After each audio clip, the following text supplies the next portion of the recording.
Now, when installing an aquarium, many people will insist on bulkheads through the bottom of the aquarium. Now, let me just suggest that though this can be done well, in general, bulkheads through the bottom of the aquarium are a disaster. The first reason why the bulkheads are a disaster is because you tend to hide them somewhere like that behind the rockwork where you cannot easily see them, and they of course fill up with sediment, with substrate and anything else, and they do clog up, and you often either don't check them or do not see that they're clogged up. The other thing is you do tend to return the outlet somewhere underneath as well, so it isn't conspicuous as well. So it is also very easy to not notice if it is not pumping as hard as it used to pump. So there are issues as far as you not noticing when the flow is reduced. So therefore you're not cleaning your pipe work, you're not cleaning your impellers, you're not doing the regular maintenance that you might do if you did more frequently notice that the pump had reduced its flow. The next thing is that there is a significant risk, because if anything happens to the ball valve or non-return valve or anything that you have underneath the bottom of the aquarium, it means that the whole content of the aquarium is able to drain out. So a basic plumbing problem all of a sudden becomes a major flood. Whereas obviously if you were taking the water from the top, then there is every chance that you're not going to lose the whole tank of water, including the bottom of the water, therefore killing the fish. The next thing is, and probably the most important thing, is redox and gas exchange.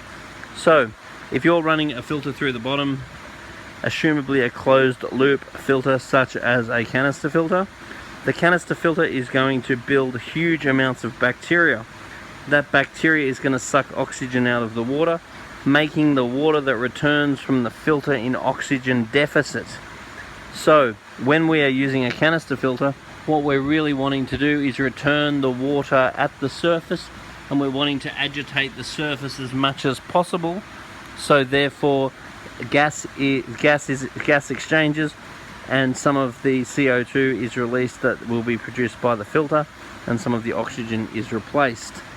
So if you have the filter through the bottom, you do have more risk of leaks, you do have more risks that you do not service it over time, and you have a situation where the bacteria in your filter is going to constantly erode your dissolved oxygen level and redox potential.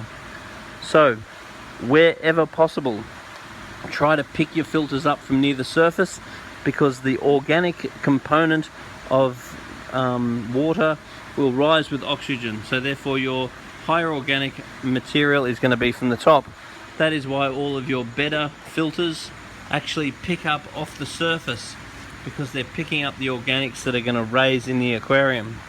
And also we really want the water to return back into the aquarium, so it is agitating the surface and increasing the gas exchange. So I'm not saying you cannot put a filter through the bottom of the aquarium, I'm just saying there is some major disadvantages with doing it, and all in all I would say that people have very negative experiences.